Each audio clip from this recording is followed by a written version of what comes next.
Today you're going to make a landscape in the Arctic with an Arctic fox, northern lights, which you don't really see yet, something in the foreground and background, and some shading. So you're not going to copy as I draw this picture. I'll show you how to do different aspects, different elements in the picture, and then you create your own northern lights. You may want your background to look like this. I would like to see pine trees though, because it's an easy way to show close up, far away. Foreground, middle ground, background. So, you do have to start with a horizon line somewhere. Sketch very lightly. Horizontal line. I'm going to do mine dark. Then I'll make another one, do it very lightly. And then some icebergs. They're not going to go all the way to the ground when I draw the lines. So if you do want to copy along with this or make them a little different, please. So it's your own. And the way you show that it's three-dimensional is you will see the side of it also on the same side. And we're going to use a method of shading called hatching. It just means straight lines going in the same direction, which make it look darker. All three have to be done. And then maybe there's a little shadows there. Now, that's one way to draw your landscape. Again, make sure you sketch everything lightly. One way to draw the Arctic fox would be sitting looking straight at you. So you can sketch the basic shapes, just like we do with any animal, including the polar bear. But then the Arctic fox's head kind of comes out bushy at the sides with all that fur. So it's kind of curve out, and then back in to the pointy snout, right? And the eyes, you make a light vertical and horizontal sketch mark, so guideline, so you can do the eyes. They're really kind of angled, but you can just draw little circles if you want. Look, I'm going through this quickly because not everyone's going to draw the Arctic fox looking straight at you. And then I made this really, really round body, so really I want to just make it more like that. And maybe the hind legs showing, kind of like I think we did that with the polar bear, I can't remember. And the front legs, which are thick from all their fur. So one thing at a time, shapes. Oval, oval, then make it go out and in, kind of like a diamond. And then observe, look at the pictures, don't forget the fluffy tail. If you're doing it walking, you know, it kind of looks like a cat. Here's the light, light, light sketch mark, and then the light, light, light head, body, okay? Does not at all look like a fox. But now I'll do that head shape again. Out, out, in, in. You're doing it so lightly that you can hardly see it. So the face can be the same. He can be looking this way. I'm not going to draw the details of the eyes or the ears, but you can do fur inside the ears.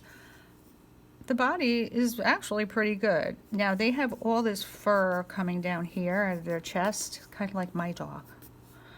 And they have more fur. It's more furry here, but that's the shape. Okay, that's just a basic shape. And then they have that big tail, the big fluffy tail, and their legs, okay? I'm not going to do the rest. To do one way, other way, you're going to look at pictures and slides of what you want in your picture. To do a pine tree close up, you just simply make a line going down. At the top, make it really skinny. Look, I'm just doing like scribble. Up and down, up and down.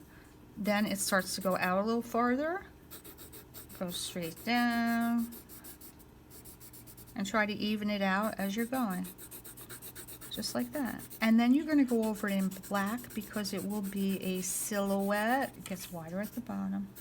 That means you don't see the details, it's all black.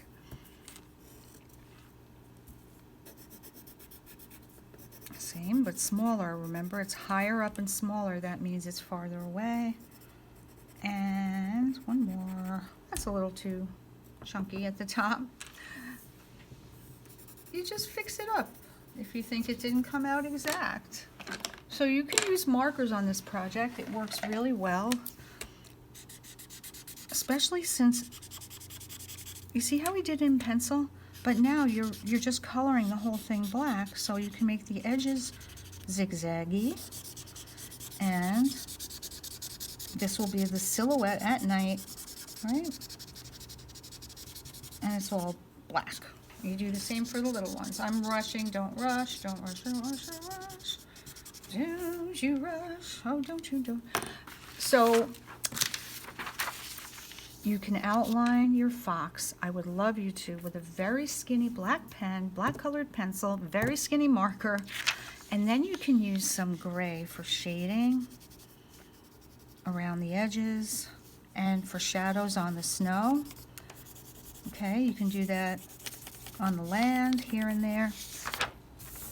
And the Northern Lights. They are in all different formations. Like this is like chunks of light. Sometimes there's swirls. I did mine kind of swirly, and I'm going to start with green. So I'll take light green, dark green, and yellow.